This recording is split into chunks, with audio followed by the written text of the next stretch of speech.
अच्छा, इस संसार में ना कोई भी ऐसा व्यक्ति नहीं है जिसके अंदर ना कुछ अवगुण ना हो। हर किसी के अंदर कुछ ना कुछ अवगुण जरूर होते हैं। तो हम लोग क्या करते हैं ना कि अपने आराध्य प्रभु श्री राम जी से, अपने भगवान से, अपने ठाकुर जी से प्रार्थना करते हैं कि हे भगवान, हमारे अवगुण को आप नजरअंदाज कीजिएगा, क्योंकि जिस दिन आप हमारे अवगुण को देखने लगेंगे तो हम इस भव सागर से पार नहीं लग पाएंगे। और एक आप ही हो जो कि हमें इस भव सागर से पार लगा सकते हो।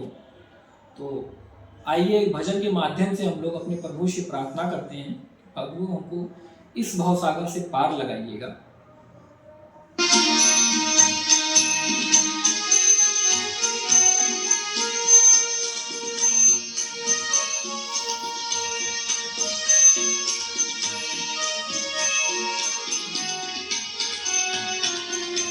अगर ना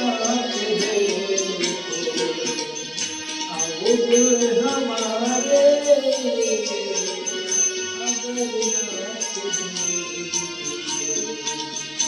अवगुण हमारे, हम कैसे भव से लगेंगे किनारे।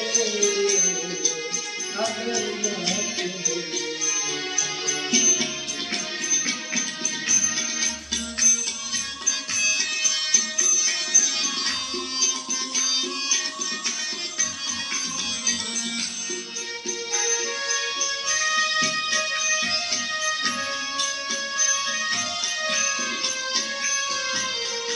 पतितो तुम्हारे